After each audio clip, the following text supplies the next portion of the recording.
You are trying to change or impact a big system that was built to create efficiency and productivity and less built around emergent connection and learning and tapping into the resources in the room. Would you agree? Yes.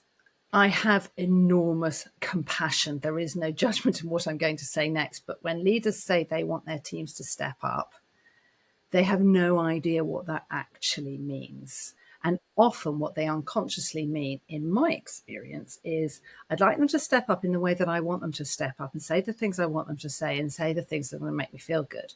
They tend not to mean I don't want them to be awkward in the meeting room, or I don't want them to come up with stuff that makes me feel insecure, or I don't want them to appear better than me, or whatever it happens to be. So even the development that gets brought within this sort of unconscious expectations of a certain conformity, and leaders who are able to become a learner with their people, that's where the magic really happens. That's the piece where the leader becomes the learner with their people, where the hierarchy gets collapsed. That's when you see things happening. And in a traditional leadership development program where there isn't any other space for that's very difficult. Right. I'm with you. I started my business in 2016 after 17 years in, a big machine, wonderful people, wonderful learning. And so I want to echo what you were saying. I'm not saying that all those things are bad. What I am interested is in having more conversations with people like you to help us evolve how we're learning, how we're growing, how we're leading. And I don't think that we create enough spaces like it sounds like you create in Drum that I'm learning to create in my own work that I position as being trauma informed or somatic, like based in somatics in our body. I think this is really where we need to bring more work so that it can balance out, some of these other more intellectual programs. I'm curious what it was like for you in 2018 or 18 and 19. Like, how did that transition go for you? How did you find clients that were able to meet you where you were at and wanted to go? As with much of the way I work, there are things that happen in the moment which help me crystallize what I was thinking. So I was asked by a global organization to come and do some leadership development. And when you're an independent consultant, that's a kind of manna from heaven moment. And I said, do you know what? No, that's not my bag. And as the words came out of my mouth, there was another part of me going, shut up, just say yes. But it was clearly the moment was there and the words were coming out. And he was like, oh, okay, well, we might have something. And I didn't think anything more of it. And then a month later, he called me back. And that was, I'd already done a lot of the thinking. And actually, I'd already been running Drum-like stuff beforehand.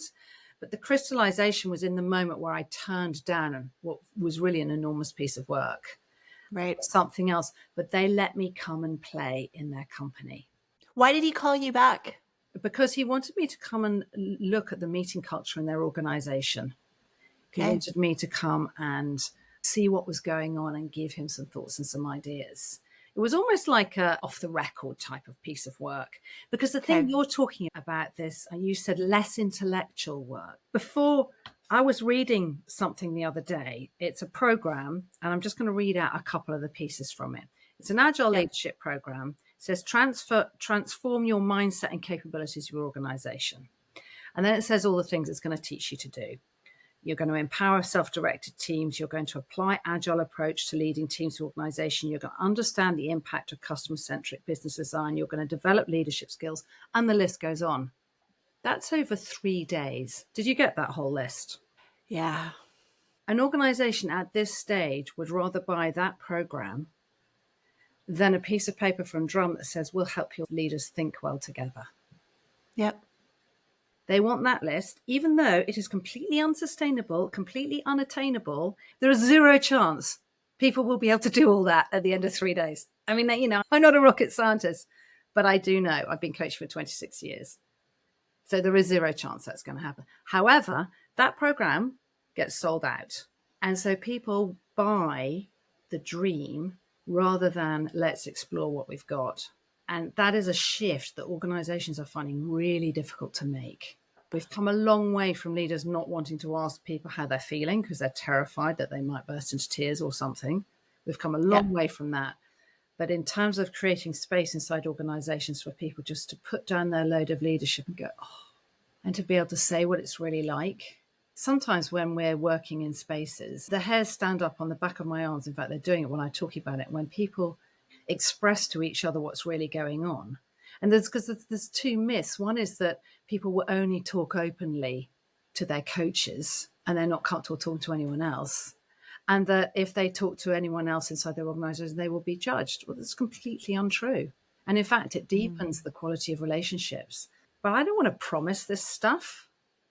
I want to say, hold the space, a skilled space. And there's no point just hanging out together and having a cup of tea. It's got to be skilled space. But actually, so when you said, your question was something about, making the transitions in organizations. I had people who took what for them was a real risk, where they were happy to see how it unfolded. But in terms of traditional purchase order, procurement departments, they want to see that list I just read you. So unless I concoct some cockamamie list of shit promises on it, continues to be quite a big ask. So clearly, you said you've been doing this work since, 1998 or 99. So you clearly had a client list of people that trusted you and said, yep, you know what, come on in. We want to try this out. One of the statements that you said around holding space and being skilled at it, I think that's a term and a skill set that will continue to be valued as more people like you and I and other great facilitators who are demonstrating that ability to hold space, to do it skillfully, and to allow things to emerge. And so, what have you done since 2017 to appease the list and the sort of requirements of the systems, but also creating a bit of opportunity to allow this emergent space holding environment to unfold? Well, the system is a multi-headed beast. So I wouldn't tell you that I've made massive headway in that. There are pockets. I would not hire a leader now unless they either could already do it or felt it was a priority to learn how to hold space. Wow. I'm very aware that hold space, it sounds like a bit jargonistic, and I haven't really come up with anything better. But I really couldn't give a toss about somebody